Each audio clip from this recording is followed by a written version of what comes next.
Une méditation tirée du livre Maranatha, le Seigneur vient d'Ellen White. 9 avril. Message spécial de Dieu pour aujourd'hui. La nuit est avancée, le jour approche. Dépouillons-nous donc des œuvres des ténèbres et revêtons les armes de la lumière. Romains 13, verset 12. À une époque comme celle-ci, nous devrions avoir un seul objectif en vue: employer tous les moyens que Dieu a prévus pour semer la vérité dans le cœur des hommes. C'est le devoir de tout chrétien de s'efforcer au maximum de répandre la connaissance de la vérité. Dieu a attendu longtemps et il attend toujours que les êtres qui lui appartiennent par création et par rédemption écoutent sa voix et lui obéissent comme des enfants aimants et dociles qui désirent être près de lui et que la lumière de sa face les illumine. Nous devons apporter au monde le message du troisième ange avertissant les hommes de ne pas adorer la bête et son image et les inviter à se placer parmi ceux qui gardent les commandements de Dieu et la foi de Jésus. Apocalypse 14, verset 12.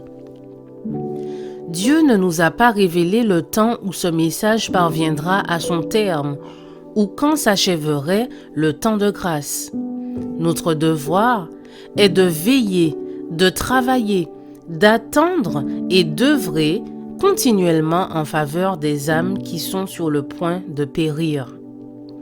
C'est maintenant, oui, maintenant qu'il faut veiller, travailler et attendre. La fin de toute chose est proche.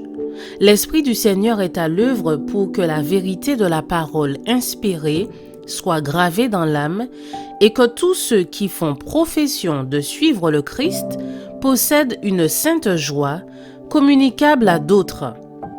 Le temps propice au travail pour nous, c'est maintenant même, pendant que dure le jour.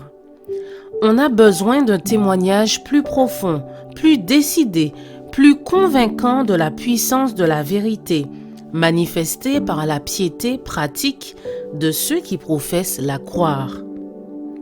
La vérité doit être implantée dans le cœur et nous devons l'enseigner aux autres telle qu'elle est en Jésus. Le monde passe par une période très solennelle parce que les âmes sont en train de décider quelle sera leur destinée éternelle. Satan et ses anges conspirent continuellement pour invalider la loi de Dieu et asservir les hommes par les attraits du péché. L'obscurité qui couvre la terre est chaque jour plus dense, mais ceux qui marchent humblement avec Dieu n'ont rien à craindre.